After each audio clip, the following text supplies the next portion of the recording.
Hello everyone, स्वागत करता हूं उन सभी मोटिवेटेड स्टूडेंट्स का जिनको ये बात रियलाइज हो चुकी है कि जो प्रिपरेशन होती है किसी भी एग्जाम की वो उसकी नोटिफिकेशन से पहले होती है। नोटिफिकेशन एडवर्टीजमेंट के बाद तो सिर्फ रिवीजन की जाती है।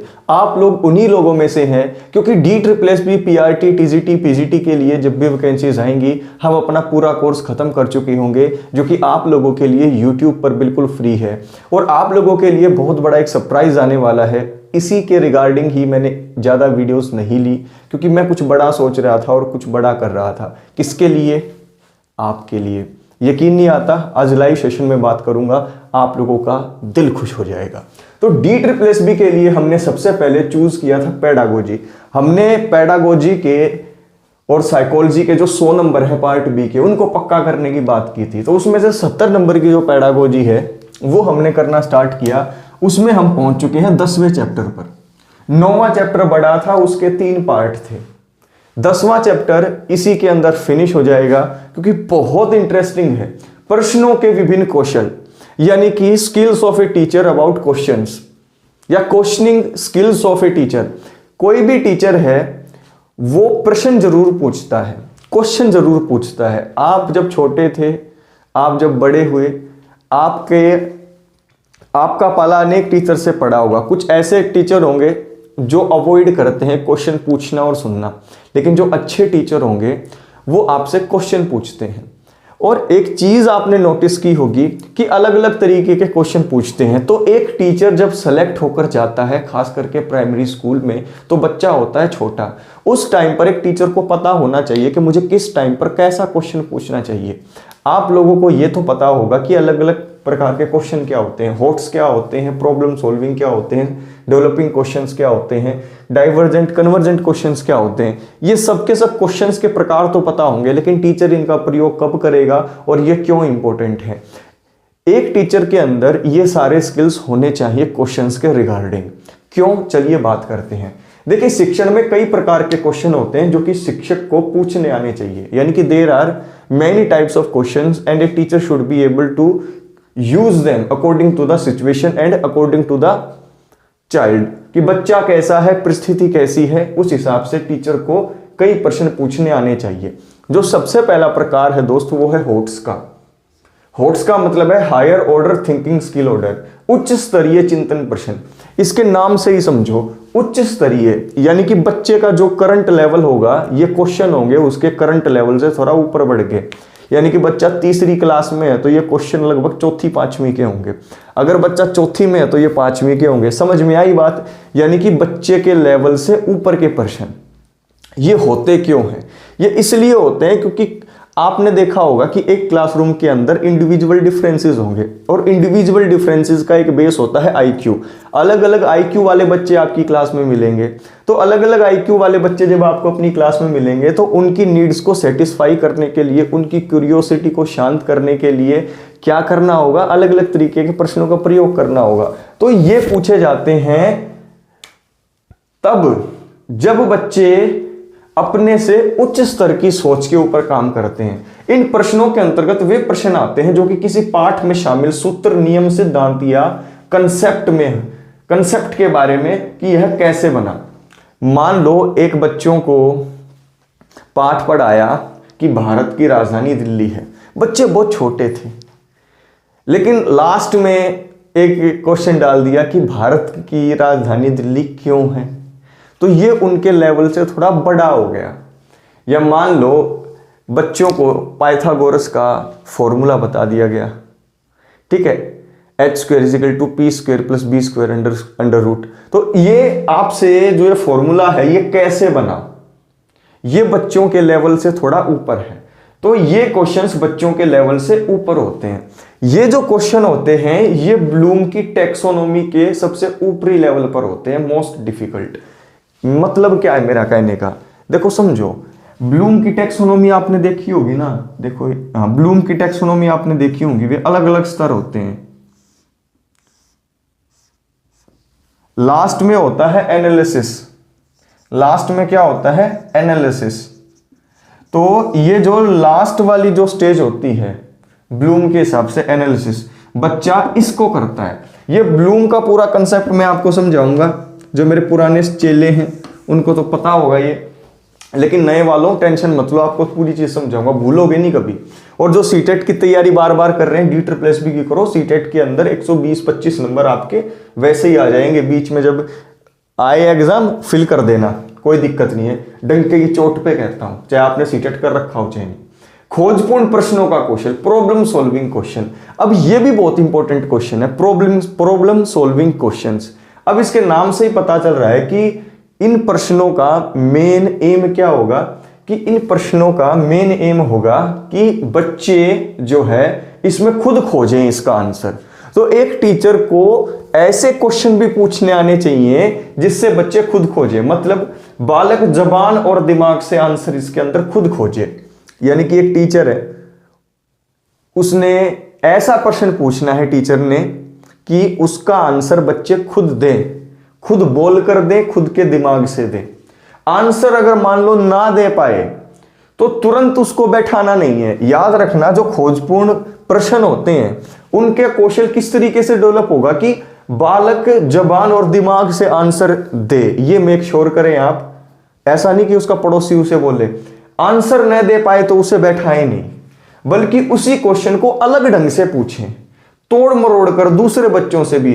हो सकता है बच्चे आंसर खुद ही खोज लें। यानी कि मान लो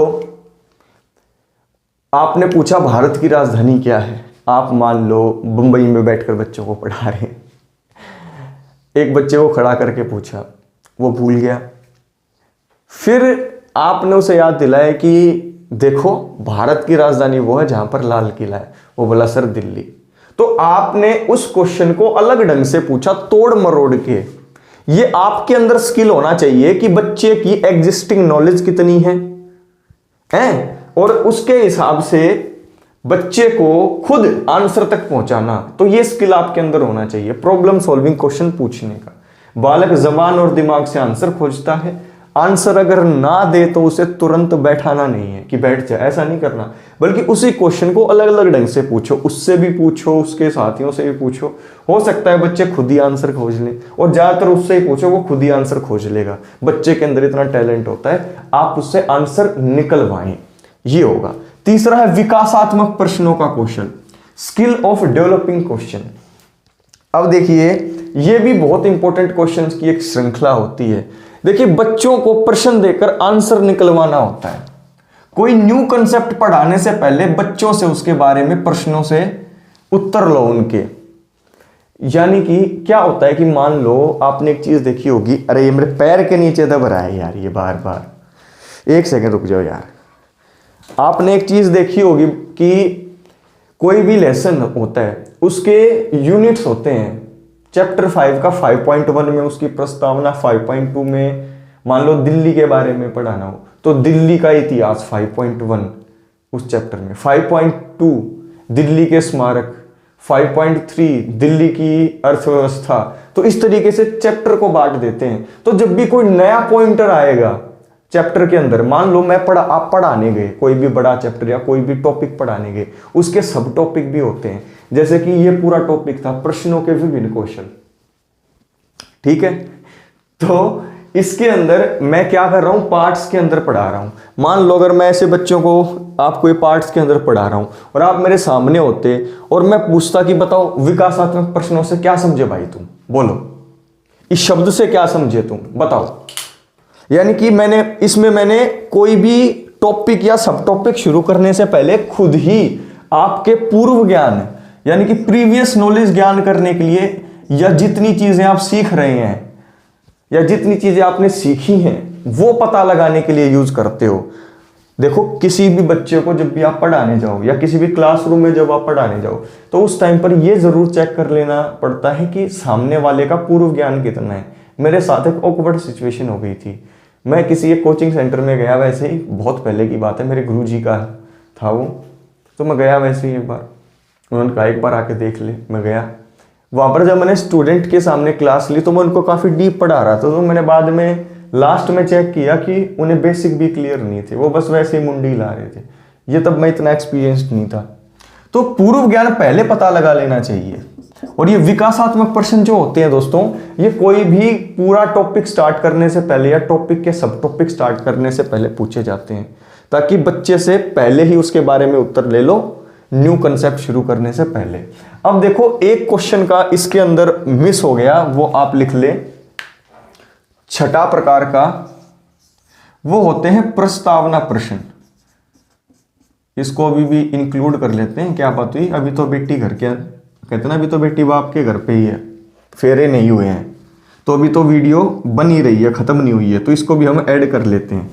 प्रस्तावना प्रश्न, इसको लास्ट में बताऊंगा क्या होता है, ठीक है। अब देखो अपसारी प्रश्न, स्किल ऑफ डाइवर्जेंट क्वेश्चंस। ये क्या होता है, स्किल ऑफ डाइवर्जेंट क्वेश्चंस। अब देखिए, मानो, अरे भगवान, आज तो जितनी भी चीजें हैं ना नीचे, वो गिरने पड़ने में ही लगा रही हैं भाई, पता नहीं।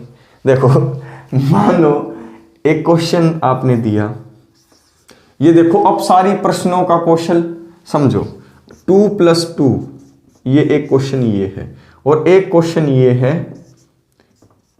कि किन दो संख्या, देखो पहला क्वेश्चन क्या है, 2+2 क्या आएगा। दूसरा क्वेश्चन क्या है, किन दो संख्याओं को जोड़े 4 आए। तो यहां पर आपने ये क्वेश्चन पूछा 30 बच्चों से। किससे पूछा, 30 बच्चों से। तो 30 के 30 बच्चे जो राइट आंसर देंगे, उनका आंसर क्या होगा, सेम होगा। अब आपने क्या देखा यहां पर कि ऐसे प्रश्न जिनका आंसर सेम हो और सभी बच्चे सेम आंसर दें, वो अभिसारी प्रश्न होंगे, वो कन्वर्जेंट क्वेश्चन होंगे, और इन्हें बंद अंत वाले प्रश्न भी कहेंगे। लेकिन दूसरी तरफ एक क्वेश्चन देखो कि 30 के 30 बच्चे अलग अलग आंसर दे सकते हैं। कई बच्चे बोलेंगे 2+2, कई बच्चे बोलेंगे 3+1, कई बच्चे बोलेंगे 1+3, कई बच्चे बोलेंगे 4+0। ठीक है, तो कई तरीके के आंसर आ सकते हैं। तो ये जो दूसरे प्रश्न हुए, ये हुए आपके ओपन एंडेड। कैसे हुए, ओपन एंडेड, यानी कि मुक्त अंत वाले। तो जो अपसारी प्रश्न होते हैं दोस्तों, जो अपसारी प्रश्न होते हैं, उनके कई आंसर हो सकते हैं। जैसे कि बच्चे कई आंसर दे सकते थे कि किन दो संख्याओं को जोड़े 4 आए। तो जब कई आंसर आ सकते हैं, तो सीधी सी बात है कि क्रिएटिविटी इससे बढ़ती है। तो जब एक टीचर अपने बच्चों की क्रिएटिविटी बढ़ाना चाहे, जब एक टीचर चाहे कि किसी एक क्वेश्चन का या किसी एक समस्या का समाधान मेरे बच्चे अलग अलग निकालें, तो उस टाइम पर बच्चों से डाइवर्जेंट टाइप के क्वेश्चन पूछने चाहिए। तो ये स्किल टीचर के अंदर होना चाहिए। इन्हें मुक्त अंत वाले भी बोलते हैं। बच्चों से एक ही प्रश्न के कई अलग अलग तरह के उत्तर प्राप्त करने के लिए और उनकी रचनात्मकता यानी कि क्रिएटिविटी को बढ़ाने के लिए टीचर अपने इस स्किल को यूज में लाता है, ऐसे क्वेश्चंस थ्रो करके। जैसे कि एक टीचर ने ये क्वेश्चन थ्रो किया कि किन दो संख्याओं को प्लस करे कि 4 आए, तो बच्चे अलग अलग आंसर दिए। अब टीचर ऐसे भी दे सकता था। अगर टीचर ऐसे दे तो ये अभिसारी होगा। अब आप सोचेंगे कि अगर अभिसारी के कोई यूज ही नहीं है तो इसको हम पढ़ते क्यों हैं। देखिए, अभिसारी का यूज भी बहुत ज्यादा है, क्योंकि कई ऐसी चीजें होती हैं जो आपको फैक्चुअल याद करनी पड़ती हैं। जैसे भारत की राजधानी दिल्ली ऐसे 2 दूनी 4, 4 दूनी 8, ऐसे आपको याद करने पड़ते हैं। तो इन्हें बंद अंत वाले प्रश्न भी बोलते हैं, यानी कि इनका उत्तर एक होगा। याद करके आंसर निकाला जाता है, सभी बच्चों का उत्तर एक ही होगा। यानी कि अगर सभी बच्चे सही उत्तर दें, मान लो ये क्वेश्चन था 2+2, बच्चों को क्वेश्चन दे दिया, कितने बच्चों को, 30 बच्चों को। उनमें से जिनका भी राइट आंसर होगा वो क्या होगा, सेम होगा। तो इसमें राइट आंसर सेम होता है, यानी कि इसका सही उत्तर एक ही होगा। इसीलिए बंद अंत वाला, क्लोज एंडेड होगा। इसमें फायदेमंद ये थोड़ा बहुत इसलिए है क्योंकि इसमें बच्चों की स्मृति की भूमिका काफी अहम हो जाती है। यानी कि इसमें बच्चों की जो मेमोरी पावर होती है वो काफी अहम हो जाती है। क्यों? क्योंकि ऐसे बच्चे याद कर लेते हैं। और कई चीजों की जरूरत इंडियन एजुकेशन सिस्टम में है। रट्टाफिकेशन की बहुत ज्यादा जरूरत है। रट्टा मार कंपटीशन होता है हमारे इंडियन एजुकेशन सिस्टम में। तो ये कन्वर्जेंट टाइप के जो है क्वेश्चन जरूरी हो जाते हैं। अब एक चीज याद रखिएगा कि जो ये डाइवर्जेंट क्वेश्चंस होते हैं और ये जो कन्वर्जेंट क्वेश्चन होते हैं, उसमें खेल समझो आप। ये क्वेश्चन देखो आप पहले, और आपने 30 बच्चों को कहा कि, या मैंने आपको कहा, मान लो मैं टीचर हूं, आप स्टूडेंट है कोई, तो मानो मैंने आपको कहा कि इसका आंसर क्या होगा। तो जब आपने आंसर निकालने के लिए सोचना शुरू किया तो आपने सिर्फ इन दोनों चीज़ों के बारे में सोचा। जब आपने आंसर निकाला कि इसका आंसर बताओ मुझे, तो आपकी नज़र गई कि ये 2 लिखा हुआ है, ये जमा का निशान है और ये 2 लिखा हुआ है, तो इस 2 को इस 2 में जोड़ देता हूँ तो इसका आंसर मुझे मिल जाएगा। तो याद रखना कि जब भी आपके सामने कन्वर्जेंट क्वेश्चन आए, यानी कि जो अभिसारी प्रश्न होते हैं, उनके बारे में जो थिंकिंग होती है वो दिए गए डाटा के ऊपर होती है। ये थोड़ा सा डीप कंसेप्ट है, समझो कि जो आपके अभिसारी प्रश्न होते हैं, जो आपके जो है कन्वर्जेंट क्वेश्चंस होते हैं, उनका डाटा दिया गया होता है और जो थिंकिंग प्रोसेस होता है वो होता है गिवन डाटा पर। यानी कि याद रखना, दिए गए आंकड़ों पर ही सोचना पड़ता है। यानी कि जो डाटा दे रखा है उसी पर ही सोचना पड़ता है, उसके बाहर नहीं सोचना पड़ता। लेकिन इसका उल्टा देखो, अगर आपने बच्चों को कन्वर्जेंट क्वेश्चन दे दिया होता, किन 2 को जोड़े कि 4 आए, तो बच्चे 3 और 1 के बारे में भी सोच रहे होते, 4 और 0 के बारे में भी सोच रहे होते। तो यहां पर बच्चों के सोचने का दायरा क्या है? अनलिमिटेड। लेकिन यहां पर सोचने का दायरा क्या है? लिमिटेड। क्यों? क्योंकि सोचने का जो दायरा है वो सिर्फ गिवन डाटा ही है, यहां पर उसके बाहर नहीं सोच सकते प्रॉब्लम सॉल्व करने के लिए। लेकिन यहां पर प्रॉब्लम सॉल्व करने के लिए आप अलग अलग आंसर दे सकते हो। तो यहां पर जो थिंकिंग होती है दोस्तों, कन्वर्जेंट थिंकिंग, जो यहां पर जो थिंकिंग यूज करनी पड़ती है, जो आपके किसके अंदर, अपसारी प्रश्नों के अंदर, वो अनलिमिटेड तरीके से, वो उसका कोई दायरा नहीं होता, इसीलिए ये क्रिएटिविटी को बढ़ाती है। तो पूरा सिस्टम आप समझ गए होंगे, ठीक है? क्योंकि यार DSSB की तैयारी कर रहे हो यार, सीटेट के लेवल से तो बहुत बड़ा लेवल होता है, और आपको चीज़ों के बीच में डिफरेंस तो फील होना ही चाहिए आपकी तैयारी के बीच में, कि चीज़ों के प्रति आपका नज़रिया, उनको देखने का मतलब कोई नया कंसेप्ट भी आपके सामने आ जाए, तो आप इतने दमदार होने चाहिए कि आप समझ जाएं अपनी प्रीवियस नॉलेज से कि ये होगा किस बारे में। जैसे कि प्रस्तावना प्रश्न। अब देखिए, आप मुझे एक बात ये बताओ, प्रस्तावना कहाँ मिलती है? आपने प्रस्तावना देखी होगी हमेशा हर चीज के पहले पन्ने पर। तो ये प्रस्तावना प्रश्न पूछे जाते हैं पाठ की स्टार्टिंग में। कब पूछे जाते हैं? पाठ की स्टार्टिंग में, यानी कि शुरुआत में। यानी कि वो सारे प्रश्न जो बिल्कुल भिड़ते हैं, यानी कि बिल्कुल शुरुआत में पूछा जाए, वो होंगे प्रस्तावना प्रश्न। रीजन क्या होता है? पूर्व ज्ञान जांचना। अब देखिए, पूर्व ज्ञान तो आपके विकासात्मक प्रश्नों से भी जांचा जाता है, लेकिन ये पूछे जाएंगे, मान लो कोई चैप्टर है, जैसे मैंने बताया था, उस चैप्टर की यूनिट है 5.1, 5.2, 5.3, तो 5.1 और 2 के बीच में भी पूछे जा सकते हैं, 5.2 और 3 के बीच में पूछे जा सकते हैं। लेकिन ये पूछे जाएंगे जब आप चैप्टर जो आपका चैप्टर 5 है वो शुरू करने से पहले, जब आप वो शुरू कर रहे होंगे, तो ये हमेशा शुरुआत में ही पूछे जाते हैं। क्यों? प्रीवियस नॉलेज जांचना। यहां पर दोस्त एक फर्क ये भी होगा कि इनके अंदर फीडबैक लिया जाता है। क्या लिया जाता है? फीडबैक, जिसको बोला जाता है प्रतिपुष्टि। प्रतिपुष्टि का मतलब है, टीचर मान लो आपको कोई चीज समझा रहा है, मान लो टीचर ने आपको 5.1 समझाई, तो आपको कितनी समझ में आई है वो, ये जांचने के लिए भी जो है टीचर विकासात्मक प्रश्न पूछता है। लेकिन प्रस्तावना प्रश्नों का फीडबैक से कोई लेना देना नहीं है। तो मैंने 2-3 फर्क आपको बता दिए हैं, तो जो ज्यादा चाचा चौधरी का दिमाग लगा के सोचे, जो सोचना भी चाहिए, तो ये आपको आंसर मिल गया है इसका। तो ये 6 प्रकार के क्वेश्चन थे दोस्त, जो क्वेश्चंस के स्किल टीचर को आने चाहिए कि ये ऐसे प्रकार के क्वेश्चन मुझे कहां पर कैसी सिचुएशन में पूछने। तो दोस्त 10 चैप्टर हम कर चुके हैं। आपको एक गिफ्ट देने की जो बात थी वो मैं आपको बताऊंगा, बहुत अच्छा सा, आप लोग काफ़ी डिमांड कर रहे थे और मेरा भी मन था कि ऐसी चीज़ कोई मैं करूँ स्टार्ट। तो ठीक है दोस्त, नेक्स्ट वीडियो में आप लोगों से मिलता हूँ। घर पर बैठकर DSSB की तैयारी कर रहे हो, बैक टू स्कूल चैनल को ज़रूर कंसीडर करें, क्योंकि जॉब तो आपकी इसी एग्ज़ाम से लगेगी। ठीक है दोस्त, ये लास्ट वो दरवाज़ा है जो आपको तोड़ना है, क्योंकि दोस्त आपको पता है नौकरी लगेगी इसी एग्ज़ाम से दिल्ली के अंदर, और सभी लोग सीटेट वगैरह कर रहे हैं इसी के लिए। तो दोस्त अब जो आपकी लड़ाई है या जो आपकी रेस है, आपके खुद से नहीं है, दूसरे लोगों से भी हैं। समझिए इस बात को, क्योंकि मेरिट बनती है, 1 ईयर एग्जाम है, एक ही बारे में उड़ाने की सब सोचेंगे, लेकिन टेंशन मत लो, मिलकर करेंगे तैयारी हर एक चीज की, टेंशन नहीं लेनी। तो इस वीडियो को शेयर करो, क्योंकि जितना ज्यादा लाइक शेयर होगा यूट्यूब को तभी लगेगा वीडियो काम की है। और जो यहां तक पहुंच गए हैं, कई लोग तो, सच बताऊं, एवरेज व्यू ड्यूरेशन क्या होता है, 4 मिनट 3 मिनट, तो कई लोग तो तभी छोड़ चुके होंगे। लेकिन जितने भी लोग यहां तक आए हैं, एक लाइक कमेंट तो बनता है। टेक केयर दोस्तों, नेक्स्ट वीडियो में मिलता हूं चैप्टर नंबर 11 के साथ, और लाइव सेशन में मिलता हूं 9:30 पे, ठीक है। अनाउंसमेंट करूंगा बहुत अच्छी।